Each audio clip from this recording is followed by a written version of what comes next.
death row may actually be a front for drug money.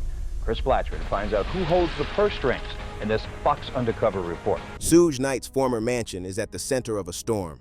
Rumors of hidden vaults and secret stashes exploded when the FBI reportedly got involved. What they uncovered isn't just another celebrity story.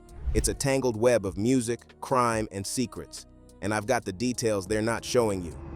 When the gates to death row were stormed, in November 2002, law enforcement authorities mounted a sweeping operation targeting Tha Row Records, formerly Death Row Records, the record label run by Suge Knight, along with several of his residences. Deputies from the county sheriff's anti-gang unit, backed by SWAT teams and homicide investigators, served a total of 17 search warrants across Los Angeles County and in Las Vegas. Rap mogul Suge Knight recently made headlines again after the 15th defense lawyer quit working on his murder case. The stated purpose: to gather evidence tied to a string of gang-related homicides. One focus was the April 2002 killing of a label employee and a subsequent revenge slaying in June. Authorities arrested 3 associates of Knight on conspiracy to commit murder charges. One of them, Theodore Kelly, was taken into custody inside Tha Row's offices.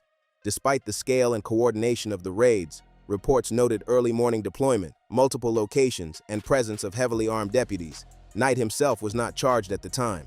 Officials said the investigations were strictly gang-related and not connected, at least publicly, to the long-standing unsolved murders of rap icons such as Tupac Shakur or the notorious B.I.G. Still, the raid sent shockwaves through the music world and underscored the chaotic mix of record label business, gang affiliations, and violence.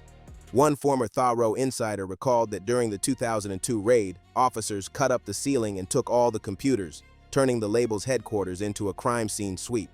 In hindsight, these raids are often seen as a turning point, a moment when law enforcement aggressively confronted one of hip-hop's most notorious institutions, laying bare its connections to gang violence and prompting scrutiny beyond just music, toward crime, power, and corruption embedded within the industry. Gang-backed empire, Death Row Records as organized crime hub. By the late 1990s and early 2000s, Death Row Records, under Suge Knight, had morphed into more than just a record label. It operated effectively as a hybrid enterprise, a commercial music label underpinned by gang affiliations. Knight was tied to the mob Piru Bloods, and Death Row routinely hired members of the Bloods, including subsets such as Mob Piru, Fruittown Piru, and Looters Park Piru, for security, enforcement, and management roles. Snoop has been at the epicenter of a protracted and increasingly nasty split with Death Row Records, where he claimed Death Row had in effect ripped him off, giving him gifts rather than paying him what he was owed. This blending of music business and gang structure meant that Death Row's operations existed in a fraught space. Artists and label employees worked alongside known gang members, and the label's authority often had the weight of gang intimidation rather than business contract. Over time, this setup generated a trail of violence. Internal disputes, rival-set rivalries, and retaliatory killings were reportedly carried out by or against associates linked to the label.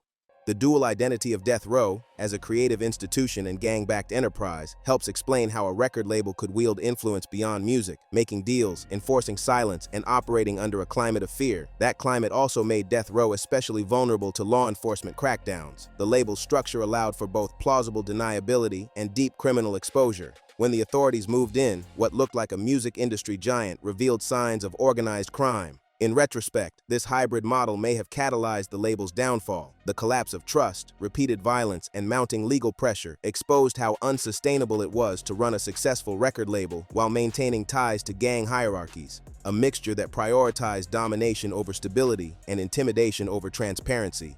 The Rampart scandal and Death Row's law enforcement links. One of the most disturbing aspects of the Death Row story is its documented overlap with corrupt elements of law enforcement. Through the Rampart scandal, investigators uncovered that several officers from the elite crash unit of the Los Angeles Police Department, LAPD, had moonlighted as security for Death Row, blending police authority with criminal enterprise. Yeah, I mean, bizarrely, when the police start investigating this case, Russell Poole, who we'll talk about, was one of the detectives that investigated this. You know, this case took on a lot of division within LAPD, actually. It was very controversial. Among the implicated officers was Kevin Gaines, who, despite being a sworn officer, was reportedly living beyond his means, driving luxury cars, hanging out at upscale venues, and socializing with Death Row associates. After his 1997 road rage shooting death, officially ruled self-defense, investigators revealed he had connections with the label, including personal ties to Knight's ex-wife. Also involved were other Rampart officers, such as David Mack and Rafael Perez, whose criminal activities included bank robberies, evidence theft, and falsified reports. Some of these officers were alleged to have been providing security, or worse, for Death Row, offering the gang-backed label institutional muscle and, some argue, tacit protection under the guise of police authority. This alliance blurred the lines between law enforcement and gang enforcement. Instead of standing between the public and criminality, certain police officers became part of the underworld infrastructure.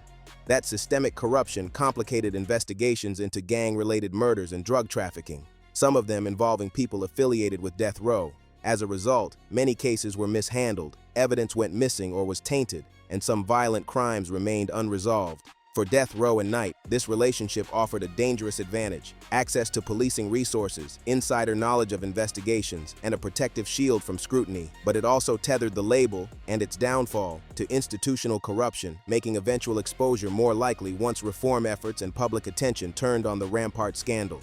Bankruptcy and asset liquidation, the fall of a rap empire. By 2006, Suge Knight and his label Death Row Records were officially in financial freefall. On April 4th of that year, Knight filed for Chapter 11 bankruptcy protection following a civil lawsuit by a former associate who claimed she was cheated out of a 50% stake in the company. By the Big U never saw Death Row as it was. So when he talking about he saw Suge with all his money, that's cap. Suge was already bankrupt, on his way. The bill hadn't been paid for in 6-7 months. He was squatting. By 2007, Suge was flat broke. He was sleeping on the couch in the Devil Lanes. During bankruptcy hearings, Knight revealed a shockingly minimal personal financial profile. His bank account reportedly held just $11, and he declared only modest assets, modest clothing, furniture, and about $25,000 in jewelry. Meanwhile, the label carried huge debts, reportedly over $100 million, including a $107 million judgment linked to the lawsuit. On July 7, 2006, a federal judge ordered a bankruptcy trustee to take control of Death Row Records, citing gross mismanagement. According to the ruling, the label's accounting practices were in disarray, and it appeared there was effectively no one at the helm. Over the next years, the assets tied to Death Row, master recordings, publishing rights, even the name, began to be sold off. In 2009, the catalog was auctioned and sold to a new company. Personal memorabilia and items from Knight's former properties were also liquidated. The liquidation marked a definitive end to the era of Death Row as a major force in the music industry. What once had been a billionaire-level rap empire was reduced to financial filings, court orders, and auction receipts. The collapse underscores how a combination of legal liabilities, mismanagement, and mounting debts can dismantle even the most culturally influential institutions. From the boardroom to the auction block, what became of Death Row's legacy?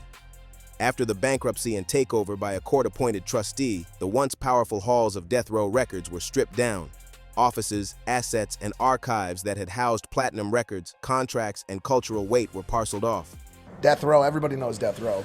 You just bought it back. Who owned it at the time? It went through, it changed ownership a lot, right? From E1 to Hasbro to Blackstone to Snoop Dogg.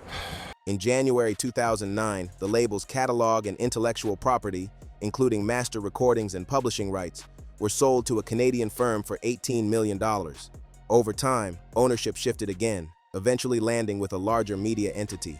Meanwhile, many personal items tied to Knight and former label headquarters were sold, from office furniture to branded memorabilia.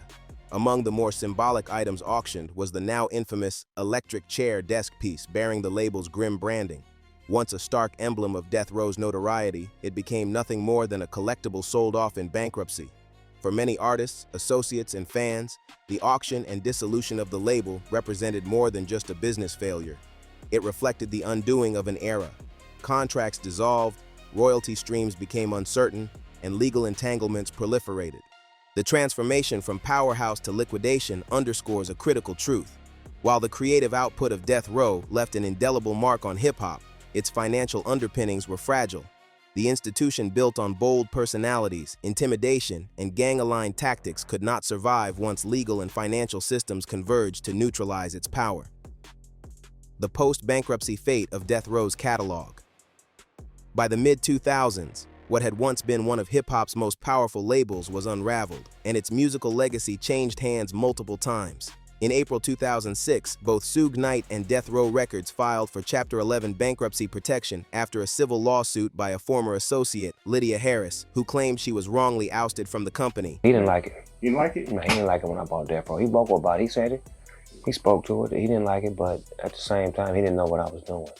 Nobody did. It just looked like, why the f is he buying a bag of problems when he's living a life of success and not having to deal with it? Why would he bring that back into his life? This bankruptcy filing triggered a forced divestment of assets. A bankruptcy trustee was appointed on July 7, 2006, citing gross mismanagement. The label's once valuable catalog, master recordings, publishing rights, unreleased material, was now subject to sale or auction. In January 2009, the label was sold at auction for $18 million to a company called Wide Awake Entertainment Group. Over the ensuing years, ownership shifted again. After Wide Awake ran into financial trouble, the catalog changed hands to yet another entity, and eventually was acquired by a larger media distribution concern, eventually folded under a major media company by the early 2010s. For fans, artists, and industry observers, this transition raised a host of consequential questions. Who controls the rights to classic albums? Who profits from streaming and re-releases? What happens to unreleased or lost tracks? The legacy of Death Row, once tightly controlled by Knight, was now fragmented, managed by distant corporates with different priorities.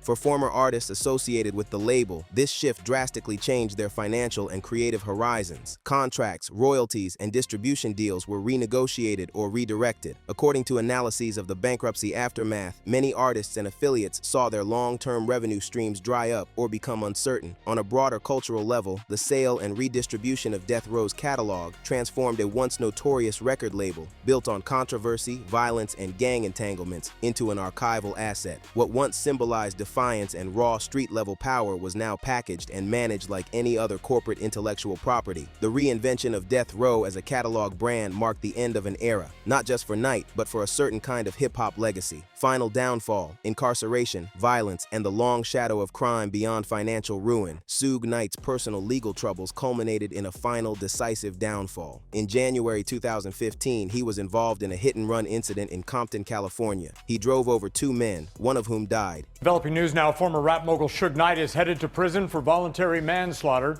He ran down a man in the parking lot of a Compton burger stand about 3 years ago, and today he found out what his punishment's going to be. CBS 2's Cara Finstrom is there. Cara. He was charged with murder, attempted murder, and hit and run. While Knight claimed self-defense, evidence, including security footage, contradicted some of his claims. In 2018, he pleaded no contest to voluntary manslaughter. Because of his prior felonies, under California's 3 strikes law, this resulted in a 28-year prison sentence. By the late 2010s and into the 2020s, Knight's legacy had shifted decisively, from rap mogul to convict. The criminal conviction cemented his fall from grace, ensuring that even if his name remained culturally significant, his ability to influence the music business or public life was severely curtailed. In addition to the legal consequences, the broader story of violence, gang ties, and criminal exposure that had shadowed his career now served as a cautionary tale. The rise and eventual collapse of Death Row Records and Knight's personal downfall illustrate what can happen when power, art, business, and crime become inseparably entangled. Today, the chapters of hits, horror stories, legal proceedings, and liquidation stand as a complicated legacy, one that reshaped hip-hop history, exposed systemic problems in crime and entertainment, and reminded the world how quickly an empire built on intimidation and instability can crumble. Reports of the FBI uncovering secrets beneath Suge Knight's mansion have sent shockwaves through both the music and legal worlds. Whether it's hidden documents, illicit materials, or connections to past investigations, the implications could be far-reaching. As the full story unfolds, every new detail could rewrite what we thought we knew about his empire, his associates, and decades of hip-hop history. Don't miss the next update. It could change everything.